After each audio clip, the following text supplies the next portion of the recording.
Let's move on now to the Denver Broncos and our Rookie to Watch series, where Ryan and I, we highlight one rookie on why he's going to have the biggest impact for the team throughout the entire 2023 season. But before we do that, if you have not already, hit that subscribe button and also ring the bell to get notified when we create new content. Ryan and I, we are doing a rookie preview for all 32 teams, and we will also be doing a prediction series throughout the entirety of the regular season, where every week, Ryan and I, we will pick the winner of every single game. We will predict the winner of every single game and have a fun little brotherly competition throughout the year. So if you want to follow that competition, also follow our picks as well. Be sure to subscribe to the channel and ring the bell to get notified when we create new content. And Ryan, let's get into it here. Let's do it.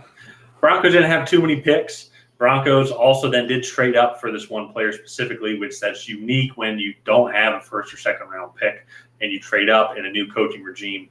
Mm-hmm. And also on top of that, Marvin Mims has had a stroke of, I guess, business luck with, unfortunately, because two other people have medical conditions. But Tim Patrick had, unfortunately, towards Achilles, and KJ Hamler is out because of a recently discovered heart problem. So Marvin Mims now, according to our lads, on the first team, and he's going to come out right away, and like he's going to have as much an opportunity as any rookie, I think, in the league, especially to considering where he was drafted and the situation he was put in.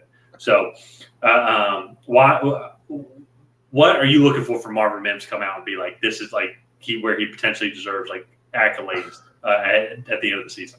Yeah, so at Oklahoma, he was kind of a speed deep threat, but I think kind of throughout the draft process, he might have shown inklings of a little bit more route running ability and creativity than people might have initially thought. And I think he's going to come in and he's going to kind of play that KJ Hamler speed deep threat guy. But I think maybe as the season goes on, we might see him develop into a little bit more of a creative route runner gadget player, right? Bring him across on what do you call it when they run right across the line of scrimmage? Motion. No, like it's a route. I forget the name of it. But no, that's a different route. But I just like he has the speed and the ability to play at this level. He's going to get thrust into the fire right away with the recent injuries and loss of drag routes. That's what I'm thinking of. Jeez. Yeah. But he's going to get thrown right into the fire immediately. I think he's going to have to use his speed. And at Oklahoma, he was making play after play down the field. And I think that's just what this offense needs. Cortland Sutton is the true X wide receiver. Jerry Jeudy is the kind of power slot shifty guy. Yeah. And KJ Hamler was that deep threat. But now KJ Hamler, unfortunately, I think he had to retire because of his heart condition. They released him, but we'll have to see. And so I hope not. Yeah, but and then now Marvin Mims will be thrust into that role of kind of the speed deep guy, that Z receiver, and I'm excited. I'm excited for him. It is a little bit of a stroke of business luck, unfortunate for others, but he needs to make the most of this opportunity, and I think he could have a really big impact on this team. Every year we do have a rookie wide receiver that kind of comes out of nowhere that is able to make an impact, and this could be the year for Marvin Mims to do that. Yeah.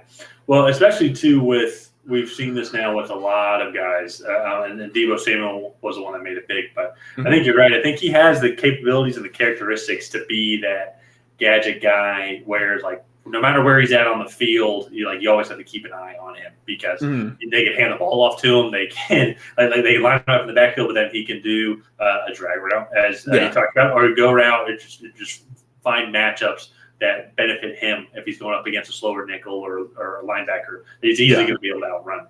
And so, because I think that too, as you mentioned, Cortland Sutton, his role's kind of solidified. He's an X receiver. Jerry Jeudy, he's going to be the slot receiver on the other side, but your speedster guy. They also have Marquez Callaway as well, who during his time in New Orleans, Sean Payton was there, so he showed promise, but then unfortunately just never really was able to pan out. And that was after the Drew Brees, Sean Payton era as well. So he might be able to provide another receiving option as well if they want to use that gadget route where Marvin Mims lines up in the backfield, or they just pull him around to create the best matchup. So it's going to be interesting to watch here. I hope he does really well. He's on my dynasty team, so hopefully it's a little gem that I found in like the 3rd round, I think. So, but a huge opportunity for him here. It's unfortunately though he's going to be in a situation where, but like well, I guess with most receivers, but quarterback plays are going to have a huge impact as well. And so for us, we'll bounce back to what we saw him when he was like in Seattle. Then that is going to affect his numbers, but I still don't think it'll affect his overall impact to the team. Yeah. If Russ plays like he did last year, this whole video, I think, is going to be a moot point just because I don't think anybody's going to be getting the ball. Well, just because some person's not doing their job doesn't mean that it won't get noticed when he's doing his job. So if he's constantly getting open and Russ just can't throwing the ball into the stands. Yeah. And people are going to go refer to this video and be like, oh, hey, like these two bozos actually like know what they're talking about. But we'll have to see. We'll know in a month from now on what type of quarterback Russell Wilson is going to be. Also going to know what type of receiver Marvin Mims is going to be or develop into and how they're going to utilize them. Yeah, no, I'm looking forward to it. Marvin Mims was one of my more favorite mid-round wide receiver prospects going into the draft, and so I like it. I think he'll do well, and Sean Payton will use him right. So let's go ahead and wrap up this video here. If you guys have not already, please go ahead and like and subscribe, and leave a comment down below on who your favorite Broncos rookie is going to be in 2023. And other than that, we will see you guys next time.